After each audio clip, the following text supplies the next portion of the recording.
ਤੁਸੀਂ ਸੁਣ ਰਹੇ ਹੋ ਕਿਤਾਬ ਸੱਚ ਦੀ ਭਾਲ ਵਿੱਚ, ਜਿਸ ਦੇ ਲੇਖਕ ਹਨ ਡਾਕਟਰ ਦਲਜੀਤ ਸਿੰਘ। 23ਵੇਂ ਭਾਗ ਵਿੱਚ ਸੁਣੋ, ਪਰਮਾਣੂ ਜੰਗ ਕੋਈ ਖੇਡ ਨਹੀਂ।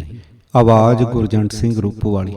ਵਾਹਿਗੁਰੂ ਜੀ ਕਾ ਖਾਲਸਾ, ਵਾਹਿਗੁਰੂ ਜੀ ਕੀ ਫਤਿਹ। ਆਮ ਤੌਰ ਤੇ ਮੰਨਿਆ ਜਾਂਦਾ ਹੈ ਕਿ ਭਾਰਤ ਅਤੇ ਪਾਕਿਸਤਾਨ ਦੋਹਾਂ ਦੇ ਕੋਲ ਲਗਭਗ 100 ਪਰਮਾਣੂ ਬੰਬ ਹਨ। ਦੋਵੇਂ ਇਸ ਯੋਗ ਹਨ ਕਿ ਇਨ੍ਹਾਂ ਬੰਬਾਂ ਨੂੰ ਜਹਾਜ਼ਾਂ ਜਾਂ ਰਾਕਟਾਂ ਦੇ ਨਾਲ ਮਿੱਥੇ ਹੋਏ ਟਿਕਾਣਿਆਂ ਉੱਤੇ ਇੱਕ ਦੂਜੇ ਦੇਸ਼ ਉੱਤੇ ਸੁੱਟ ਸਕਣ। ਭਾਰਤੀ ਪਰਮਾਣੂ ਟੈਕਨੋਲੋਜੀ ਤਾਂ ਸ਼ਾਇਦ ਘਰ ਦੀ ਹੀ ਉਪਜ ਸੀ, ਪਰ ਪਾਕਿਸਤਾਨ ਦੇ ਅੰਦਰ ਪਰਮਾਣੂ ਹਥਿਆਰ ਦੀ ਟੈਕਨੋਲੋਜੀ ਅਮਰੀਕਨ CIA ਵੱਲੋਂ ਤੋਹਫਾ ਸੀ। ਉਹਨਾਂ ਡਾਕਟਰ ਖਾਨ ਨੂੰ ਮੋਹਰਾ ਬਣਾ ਕੇ ਨਾ ਕੇਵਲ ਪਾਕਿਸਤਾਨ ਨੂੰ ਹੀ ਬੰਬ ਬਣਾਉਣ ਯੋਗ ਕੀਤਾ, ਬਲਕਿ ਉਹਦੇ ਰਾਹੀਂ ਪਰਮਾਣੂ ਟੈਕਨੋਲੋਜੀ ਲੀਬੀਆ, ਈਰਾਨ ਅਤੇ ਉੱਤਰੀ ਕੋਰੀਆ ਤੱਕ ਪਹੁੰਚਾਈ। ਅਮਰੀਕਾ ਦੀ ਇਹ ਇੱਕ ਗਿਣੀ ਮਿਥੀ ਸ਼ਤਰੰਜੀ ਚਾਲ ਸੀ। ਉਹਨਾਂ ਆਪਣੇ ਚੁਣੇ ਸਮੇਂ ਸਿਰ ਇਹਨਾਂ ਦੇਸ਼ਾਂ ਨੂੰ ਚੁਣੌਤੀ ਦੇਣੀ ਸੀ। ਲੀਬੀਆ ਬਹੁਤ ਪਹਿਲਾਂ ਇਸ ਚਾਲ ਨੂੰ ਸਮਝ ਕੇ ਹੱਥ ਖੜੇ ਕਰ ਗਿਆ ਅਤੇ ਨਾਲ ਹੀ ਬੇਅੰਤ ਤੇਲ ਸੋਮਿਆਂ ਨੂੰ ਅਮਰੀਕਨ ਕੰਪਨੀਆਂ ਦੇ ਹਵਾਲੇ ਕਰਕੇ ਅਮਨ ਪਸੰਦ ਦੇਸ਼ ਬਣ ਗਿਆ। ਈਰਾਨ ਨੇ ਵੀ ਪਰਮਾਣੂ ਹਥਿਆਰ ਬਣਾਉਣ ਦੇ ਇਰਾਦੇ ਨੂੰ ਤਿਆਗ ਦਿੱਤਾ। ਅੱਜ ਤੋਂ 17 ਸਾਲ ਪਹਿਲਾਂ ਪਰੰਤੂ ਅਮਨ ਪਸੰਦ ਬਣਨ ਲਈ ਆਪਣਾ ਤੇਲ ਅਮਰੀਕਨ ਕੰਪਨੀਆਂ ਨੂੰ ਵਾਰਨ ਦੀ ਕੁਰਬਾਨੀ ਨਹੀਂ ਦਿੱਤੀ। ਇਸੇ ਲਈ ਅੱਜ ਉਸ ਦੇਸ਼ ਦੇ ਦੁਆਲੇ ਆਕਰਮਕ ਜੰਗੀ ਬੱਦਲ ਛਾਏ ਹੋਏ ਹਨ। ਉੱਤਰੀ ਕੋਰੀਆ ਅੱਜ ਤੋਂ 57 ਸਾਲ ਪਹਿਲਾਂ ਅਮਰੀਕਾ ਨਾਲ ਖਹਿ ਚੁੱਕਿਆ ਸੀ ਅਤੇ ਕੇਵਲ ਯੁੱਧਬੰਦੀ ਦੇ ਪੜਾਅ ਉੱਤੇ ਹੀ ਸੀ। ਉੱਤਰੀ ਕੋਰੀਆ ਅਮਰੀਕਨ ਬੰਬਾਰੀ ਦੇ ਨਾਲ ਖੰਡਰਾਂ ਦੀ ਹਾਲਤ ਵਿੱਚੋਂ ਮੁਸ਼ਕਲ ਦੇ ਨਾਲ ਉੱਠਿਆ ਸੀ। ਉਹ ਮੌਕੇ ਦਾ ਫਾਇਦਾ ਉਠਾ ਕੇ ਆਪਣੀ ਰੱਖਿਆ ਦੀ ਤਿਆਰੀ ਵਿੱਚ ਪਰਮਾਣੂ ਬੰਬ ਅਤੇ ਮਿਜ਼ਾਈਲਾਂ ਤਿਆਰ ਕਰ ਗਿਆ। ਉਸ ਨੂੰ ਅਮਰੀਕਾ ਵੱਲੋਂ ਲਗਾਤਾਰ ਧਮਕੀਆਂ ਮਿਲ ਰਹੀਆਂ ਹਨ, ਪਰ ਉੱਤਰੀ ਕੋਰੀਆ ਦੀ ਫੌਜੀ ਤਿਆਰੀ ਨੂੰ ਵੇਖਦਿਆਂ ਅਜੇ ਅਮਰੀਕਾ ਦੀ ਹਿੰਮਤ ਨਹੀਂ ਪੈਂਦੀ ਕਿ ਉਸ ਨਾਲ ਸੱਚਮੁੱਚ ਲੜਾਈ ਛੇੜ ਲਵੇ। ਪਿਛਲੇ 7 ਦਹਾਕਿਆਂ ਵਿੱਚ ਅਮਰੀਕਾ ਨੇ ਬੇਅੰਤ ਗਰੀਬ ਅਤੇ ਮਾੜੂਏ ਦੇਸ਼ਾਂ ਉੱਤੇ ਹਮਲੇ ਅਤੇ ਕਬਜ਼ੇ ਕੀਤੇ ਹਨ। ਈਰਾਨ ਅਤੇ ਉੱਤਰੀ ਕੋਰੀਆ ਅੰਦਰ ਸੰਭਾਵੀ ਜੰਗਾਂ ਸ਼ੁਰੂ ਕਰਨ ਲਈ ਅਮਰੀਕਾ ਨੇ ਪਰਮਾਣੂ ਹਥਿਆਰ ਵਰਤੇਗਾ ਦੇ ਸੰਕੇਤ ਕਈ ਵਾਰ ਦਿੱਤੇ ਹਨ। ਪਰਮਾਣੂ ਹਥਿਆਰ ਦਾ ਕਿਸੇ ਵੀ ਦੇਸ਼ ਕੋਲ ਹੋਣਾ ਹੋਰਨਾਂ ਦੇਸ਼ਾਂ ਲਈ ਖਤਰਾ ਹੈ। ਇਸੇ ਡਰ ਦੇ ਮਾਰੇ ਗੈਰ ਪਰਮਾਣੂ ਦੇਸ਼ ਕਿਸੇ ਨਾ ਕਿਸੇ ਗਠਬੰਧਨ ਵਿੱਚ ਆ ਫਸ ਜਾਂਦੇ ਨੇ ਜਾਂ ਫਸਾਏ ਜਾਂਦੇ ਹਨ। ਕਈ ਨਾਟੋ ਦੇਸ਼ ਇਸੇ ਹੀ ਸ਼੍ਰੇਣੀ ਵਿੱਚ ਆਉਂਦੇ ਹਨ। ਭਾਰਤ ਅਤੇ ਪਾਕਿਸਤਾਨ ਦੀ ਵੱਖਰੀ ਹੀ ਸ਼੍ਰੇਣੀ ਹੈ। ਇਹ ਮੂਰਖ ਦੇਸ਼ ਆਪਣਾ ਬੇਅੰਤ ਸਰਮਾਇਆ ਇਸ ਰਸਤੇ ਫੂਕ ਕੇ ਪਛੜੇ ਹੋਏ ਦੇਸ਼ਾਂ ਦੀ ਕਤਾਰ ਨੂੰ ਸ਼ਿੰਗਾਰ ਰਹੇ ਹਨ। ਪਾਕਿਸਤਾਨ ਤਾਂ ਭਾਰਤ ਤੋਂ ਖਤਰਾ ਕਹਿ ਕੇ ਪਰਮਾਣੂ ਹਥਿਆਰ ਬਣਾਉਂਦਾ ਹੈ, ਪਰ ਭਾਰਤ ਚੀਨ ਨੂੰ ਅਗਾਊਂ ਦੁਸ਼ਮਣ ਕਰਾਰ ਦੇ ਕੇ ਆਪਣੀ ਰੱਖਿਆ ਲਈ ਪਰਮਾਣੂ ਹਥਿਆਰ ਅਤੇ ਰਾਕਟ ਤਿਆਰ ਕਰਦਾ ਹੈ। ਭਾਰਤ ਨੂੰ ਪਾਕਿਸਤਾਨ ਜਿਹੇ ਤੁੱਛ ਦੇਸ਼ ਦਾ ਨਾਮ ਲੈਣ ਵਿੱਚ ਹੇਠੀ ਹੁੰਦੀ ਜਾਪਦੀ ਹੈ। ਭਾਰਤ ਅਤੇ ਪਾਕਿਸਤਾਨ ਦੋਵੇਂ ਆਪਣੇ ਆਪ ਨੂੰ ਬੜੇ ਚਤੁਰ ਦਰਸਾਉਂਦੇ ਹਨ। ਦੋਵੇਂ ਸਰਹੱਦਾਂ ਦੇ ਅੰਦਰ ਅਤੇ ਉੱਤੇ ਤਾਪਮਾਨ ਵਧਾ ਕੇ ਆਪਣੀਆਂ ਫੌਜਾਂ ਨੂੰ ਸਾਵਧਾਨ ਰੱਖਦੇ ਨੇ। ਕਦੇ ਕਦਾਈ ਅਜਿਹੇ ਬਿਆਨ ਵੀ ਆ ਜਾਂਦੇ ਨੇ ਕਿ ਕਿਹੜੇ-ਕਿਹੜੇ ਭਾਰਤੀ ਜਾਂ ਪਾਕਿਸਤਾਨੀ ਸ਼ਹਿਰ ਰਾਕਟਾਂ ਦੀ ਮਾਰ ਹੇਠ ਹਨ। ਭਾਰਤੀ ਉਪ ਮਹਾਂਦੀਪ ਅੰਦਰ ਬੇਅੰਤ ਸਮੱਸਿਆਵਾਂ ਸਮੇਤ ਕਸ਼ਮੀਰ ਦੇ ਐਂਗਲੋ ਅਮਰੀਕਨ ਸਾਮਰਾਜ ਦੀ ਦੇਣ ਹਨ। ਜੰਗੀ ਨਗਾਰਿਆਂ ਦੀ ਚੋਟ ਹੇਠ ਇਹ ਦੇਸ਼ ਤਰੱਕੀ ਕਰਨ ਦੀ ਥਾਂ ਪੱਛਮ ਤੋਂ ਹਥਿਆਰ ਖਰੀਦਦੇ ਹਨ। ਜਦੋਂ ਵੀ ਅਮਨ ਵੱਲ ਜਾਂਦੀ ਕੋਈ ਵਾਰਤਾ ਸਫਲਤਾ ਵੱਲ ਜਾਂਦੀ ਦਿਸਦੀ ਹੈ ਤਾਂ ਇੱਕ ਨਵਾਂ ਹਾਦਸਾ ਹੋ ਜਾਂਦਾ, ਭਾਵ ਕਰਾਇਆ ਜਾਂਦਾ। ਸਾਮਰਾਜ ਦੇ ਕੰਨਾਂ ਨੂੰ ਮਿੱਠੇ ਲੱਗਦੇ ਬਿਆਨ ਦੋਹਾਂ ਦੇਸ਼ਾਂ ਵੱਲੋਂ ਵਿਛਾੜੇ ਜਾਂਦੇ ਹਨ ਅਤੇ ਦੋਵੇਂ ਪਾਸੀ ਲੋਕਾਂ ਦੀ ਸਦੀਵੀ ਅਮਨ ਦੀ ਖਾਹਿਸ਼ ਨੂੰ ਛੂ ਮੰਤਰ ਹੋ ਜਾਂਦੀ ਹੈ। ਪੱਛਮੀ ਸਾਮਰਾਜ ਨਾ ਕੇਵਲ ਭਾਰਤੀ ਉਪ ਮਹਾਂਦੀਪ ਦੀ ਹਾਲਤ ਜਿਉਂ ਦੀ ਤਿਉਂ ਰੱਖਣਾ ਚਾਹੁੰਦਾ ਹੈ, ਬਲਕਿ ਕਦੇ ਕਦਾਈ ਦੇ ਇੱਟ ਖੜਕੇ ਨੂੰ ਵੀ ਦਿਲੋਂ ਜਾਨ ਪਸੰਦ ਕਰਦਾ ਹੈ। ਮੈਨੂੰ ਤਾਂ ਇਹ ਵੀ ਡਰ ਹੈ ਕਿ ਕੋਈ ਅਜਿਹਾ ਸਮਾਂ ਪੈਦਾ ਕੀਤਾ ਜਾ ਸਕਦਾ ਹੈ ਜਦੋਂ ਜ਼ਬਾਨੀ ਗਾਲੀ ਗਲੋਚ ਤੋਂ ਉਠਾ ਕੇ ਇਹਨਾਂ ਦੇਸ਼ਾਂ ਦੇ ਕੋਲੋਂ ਸੱਚਮੁੱਚ ਦੀ ਪਰਮਾਣੂ ਜੰਗ ਕਰਵਾਈ ਜਾਵੇ। ਪਰਮਾਣੂ ਹਥਿਆਰਾਂ, ਰਾਕਟਾਂ ਅਤੇ ਇਹਨਾਂ ਦੇ ਨਾਲ ਜੰਗਾਂ ਦੀਆਂ ਸੰਭਾਵਨਾਵਾਂ ਨੂੰ ਨਹਾਇਤ ਸਧਾਰਨ ਦੇ ਸ਼ਬਦਾਂ ਦੇ ਨਾਲ ਉਲੀਕਿਆ ਜਾਂਦਾ। ਇੰਜ ਲੱਗਦਾ ਹੈ ਕਿ ਸਿਆਸੀ ਨੀਤੀਆਂ ਦੇ ਮਾਲਕ ਅਤੇ ਜਨ ਸਮੂਹ ਪਰਮਾਣੂ ਸ਼ਸਤਰਾਂ ਦੇ ਵਿਨਾਸ਼ਕਾਰੀ ਚਿਹਰੇ ਤੋਂ ਬੇਖਬਰ ਹਨ। ਇਸੇ ਲਈ ਪਰਮਾਣੂ ਜੰਗ ਬਾਰੇ ਵਧੇਰੇ ਸੁਚੇਤ ਹੋਣ ਦੀ ਲੋੜ ਹੈ। ਸਭ ਤੋਂ ਪਹਿਲਾਂ ਇਹ ਚੰਗੀ ਤਰ੍ਹਾਂ ਜਾਣਨਾ ਚਾਹੀਦਾ ਹੈ ਕਿ ਪਰਮਾਣੂ ਬੰਬ ਹਮਲੇ ਦਾ ਹਥਿਆਰ ਹੈ, ਰੱਖਿਆ ਦਾ ਨਹੀਂ। ਜੋ ਵੀ ਹਮਲਾ ਕਰੇਗਾ ਉਸ ਦੀ ਕੋਸ਼ਿਸ਼ ਇਹ ਹੋਵੇਗੀ ਕਿ ਦੁਸ਼ਮਣ ਦੀ ਅਜਿਹੀ ਤਬਾਹੀ ਹੋਵੇ ਕਿ ਵਾਪਸੀ ਦਾ ਜਵਾਬ ਨਾ ਦੇ ਸਕੇ। ਜ਼ਾਹਰ ਹੈ ਕਿ ਹਮਲਾ ਇੱਕ ਪਰਮਾਣੂ ਬੰਬ ਦੇ ਨਾਲ ਨਹੀਂ ਬਲਕਿ ਆਪਣੇ ਕੁੱਲ ਜ਼ਖੀਰੇ ਦੇ ਨਾਲ ਕੀਤਾ ਜਾਵੇਗਾ। ਉਸ ਨੇ ਹੀਰੋਸ਼ੀਮਾ ਨਾਗਾਸਾਕੀ ਵਾਲੇ 20 ਕਿਲੋ ਟਨ ਵਾਲੇ ਨਿੱਕੇ ਬੰਬ ਵੀ ਨਹੀਂ ਵਰਤਣੇ ਬਲਕਿ ਵੱਧ ਤੋਂ ਵੱਧ ਸ਼ਕਤੀ ਵਾਲੇ ਮੈਗਾ ਟਨਾਂ ਵਾਲੇ ਬੰਬ ਵਰਤਣੇ ਹਨ। ਭਾਰਤ ਅਤੇ ਪਾਕਿਸਤਾਨ ਦੇ ਕੋਲ ਕਿੰਨੀ ਸ਼ਕਤੀ ਵਾਲੇ ਬੰਬ ਹਨ ਸਾਨੂੰ ਕੋਈ ਖਬਰ ਨਹੀਂ। ਇੱਕੋ ਹੀ ਸਮੇਂ ਬੇਅੰਤ ਪਰਮਾਣੂ ਬੰਬਾਂ ਤੋਂ ਉਤਪੰਨ ਹੋਈ ਹਾਲਤ ਤਾਂ ਬਿਆਨ ਕਰਨ ਤੋਂ ਬਾਹਰ ਹੈ। ਕੋਸ਼ਿਸ਼ ਕਰਦੇ ਹਾਂ ਵੇਖੀਏ ਕਿ ਇੱਕ ਪਰਮਾਣੂ ਬੰਬ ਦਾ ਧਮਾਕਾ ਕੀ ਨਜ਼ਾਰਾ ਲਿਆ ਸਕਦਾ ਹੈ। ਘੱਟੋ ਘੱਟ ਮੈਗਾ ਟਨ ਤਾਂ ਇੱਕ ਹੀ ਹੁੰਦਾ ਹੈ। ਚਲੋ ਏਡੇ ਕੁ ਪਰਮਾਣੂ ਬੰਬ ਦੇ ਅਸਰਾਂ ਬਾਰੇ ਜਾਣਕਾਰੀ ਲਈਏ। ਭਾਰਤ ਅਤੇ ਪਾਕਿਸਤਾਨ ਅੰਦਰ, ਅਮਰੀਕਾ ਅੰਦਰ ਵੀ ਇਹੀ ਹਾਲ ਹੈ। ਲੋਕ ਇਹ ਸੋਚਦੇ ਹਨ ਕਿ ਪਰਮਾਣੂ ਲਿਸ਼ਕਾਰਾ ਵੱਜੇਗਾ ਅਤੇ ਸਰੀਰ ਭਸਮ ਹੋ ਜਾਵੇਗਾ। ਬਸ ਇੰਨਾ ਹੀ। ਅਸਲੀਅਤ ਇੰਨੀ ਸਾਦ ਮੁਰਾਦੀ ਨਹੀਂ ਹੈ। ਇੱਕ ਪਰਮਾਣੂ ਪੜਾਕੇ ਵਾਲੀ ਥਾਂ ਦੇ 6 ਵਰਗ ਮੀਲ ਦੇ ਇਲਾਕੇ ਨੂੰ ਗਰਾਊਂਡ ਜ਼ੀਰੋ ਕਿਹਾ ਜਾ ਸਕਦਾ ਹੈ। ਉੱਥੇ ਖੜੋਤੇ ਲੋਕਾਂ ਨੂੰ ਤਾਂ ਖਬਰ ਹੀ ਨਹੀਂ ਹੋਣੀ ਕਿ ਉਹ ਬੰਬ ਦੀਆਂ ਗਾਮਾ ਕਿਰਨਾਂ ਦੇ ਨਾਲ ਕਦੋਂ ਭਸਮ ਅਤੇ ਗਾਇਬ ਹੋ ਗਏ। ਹਜ਼ਾਰਾਂ ਲੱਖਾਂ ਲੋਕਾਂ ਦੇ ਪੱਥਰਾਂ ਅਤੇ ਕੰਧਾਂ ਉੱਤੇ ਭੂਤਨੁਮਾ ਪਰਛਾਵੇਂ ਛਪੇ ਹੋਏ ਦਿਸਣਗੇ। ਪਰਮਾਣੂ ਜੰਗ ਅੰਦਰ ਇੰਜ ਮਰ ਕੇ ਸਰੀਰ ਅਤੇ ਆਤਮਾ ਨੂੰ ਪਰਮਾਤਮਾ ਨਾਲ ਮਿਲਣ ਵਾਲੇ ਸਭ ਤੋਂ ਖੁਸ਼ਕਿਸਮਤ ਲੋਕ ਹੋਣਗੇ। ਪਰਮਾਣੂ ਪੜਾਕੇ ਵਿੱਚੋਂ ਨਿਕਲੀ ਰੌਸ਼ਨੀ ਅਤੇ ਗਰਮੀ ਸੂਰਜ ਦੀ ਅੰਦਰਲੀ ਗਰਮੀ ਨਾਲੋਂ ਵੀ ਕਈ ਗੁਣਾ ਵੱਧ ਹੋਵੇਗੀ। 10 ਮੀਲ ਦੂਰ ਤੱਕ ਹਰ ਸੜ ਸਕਣ ਵਾਲੀ ਚੀਜ਼ ਨੂੰ ਅੱਗ ਲੱਗ ਜਾਵੇਗੀ। ਕਰੀਬ 700 ਵਰਗ ਮੀਲ ਦੇ ਇਲਾਕੇ ਅੰਦਰ ਹਰ ਜਾਨਦਾਰ ਇੱਕਦਮ ਅਤੇ ਸਦਾ ਲਈ ਅੰਨਾ ਹੋ ਜਾਵੇਗਾ।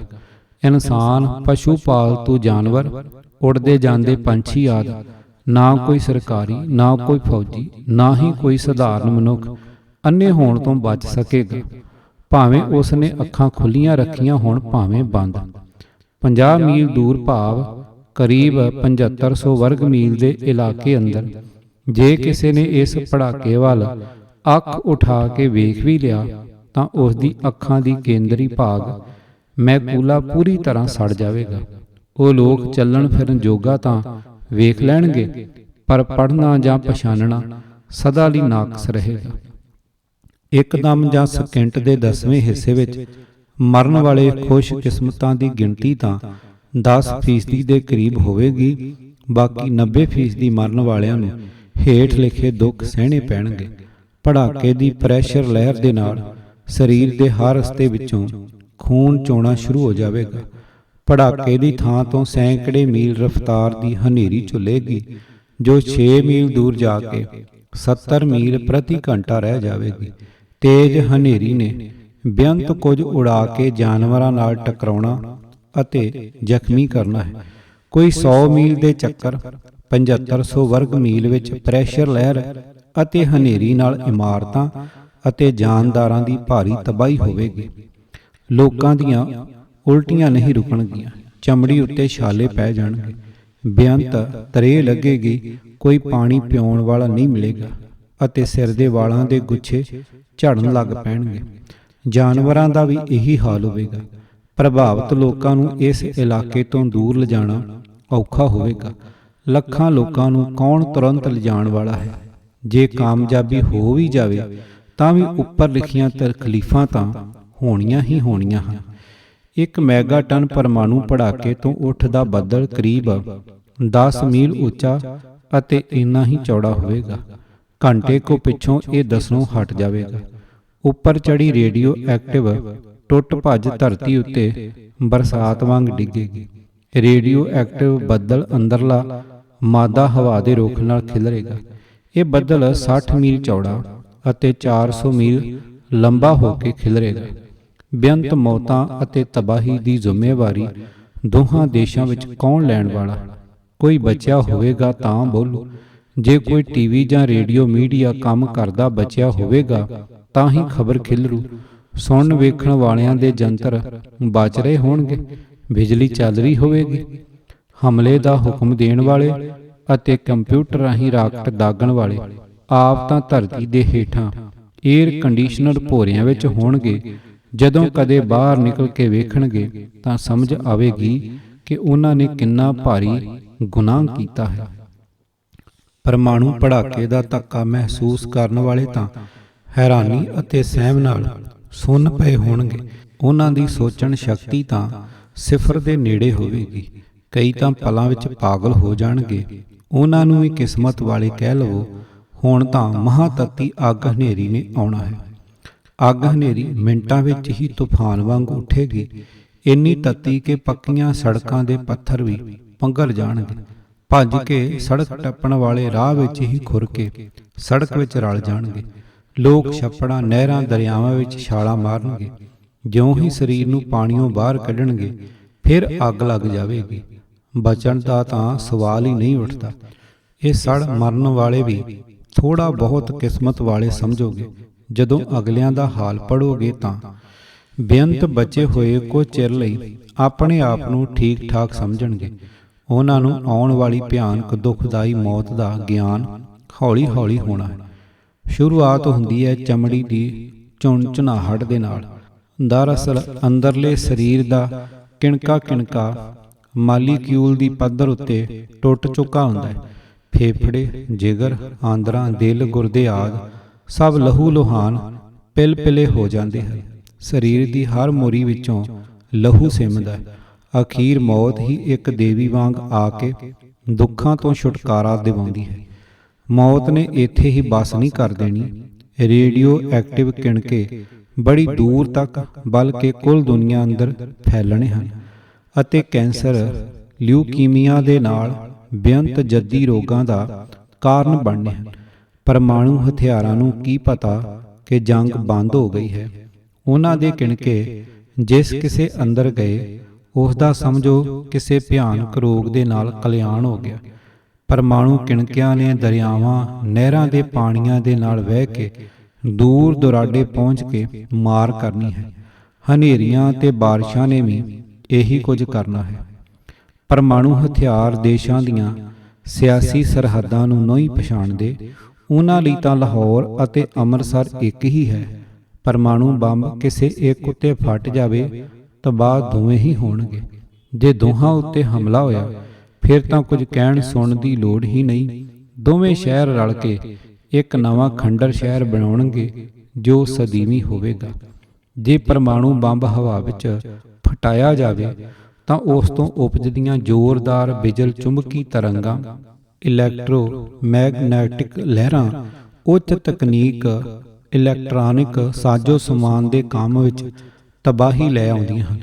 ਇਸੇ ਲਈ ਅੱਜ ਕੱਲ੍ਹ ਪਰਮਾਣੂ ਟੈਸਟ ਧਰਤੀ ਹੇਠਾਂ ਕੀਤੇ ਜਾਂਦੇ ਹਨ। ਪੜਾਕਾ ਜਿੰਨਾ ਉੱਚਾ ਕੀਤਾ ਜਾਵੇਗਾ, ਬਿਜਲ ਚੁੰਬਕੀ ਹਮਲਾ ਓਨਾ ਹੀ ਦੂਰ ਤੱਕ ਜਾਵੇਗਾ। ਟੈਲੀਫੋਨ, ਮੋਬਾਈਲ ਸੰਪਰਕ ਕੁੱਲ ਦੁਨੀਆ ਤੋਂ ਘੱਟ ਜਿਹੜੇ ਹਿਰਦਾ ਰੋਗੀ ਪੇਸ ਮੇਕਰਾਂ ਦੇ ਸਿਰ ਤੇ ਜਿਉਂਦੇ ਹਨ ਉਹ ਤਾਂ ਉਸੇ ਪਲ ਮਰ ਡਿੱਗਣਗੇ। ਕੁੱਲ ਕੰਪਿਊਟਰ ਸਦਾ ਲਈ ਬੰਦ ਹੋ ਜਾਣਗੇ ਅਤੇ ਬਿਜਲੀ ਵੀ ਗੁੱਲ ਹੋ ਜਾਵੇਗੀ।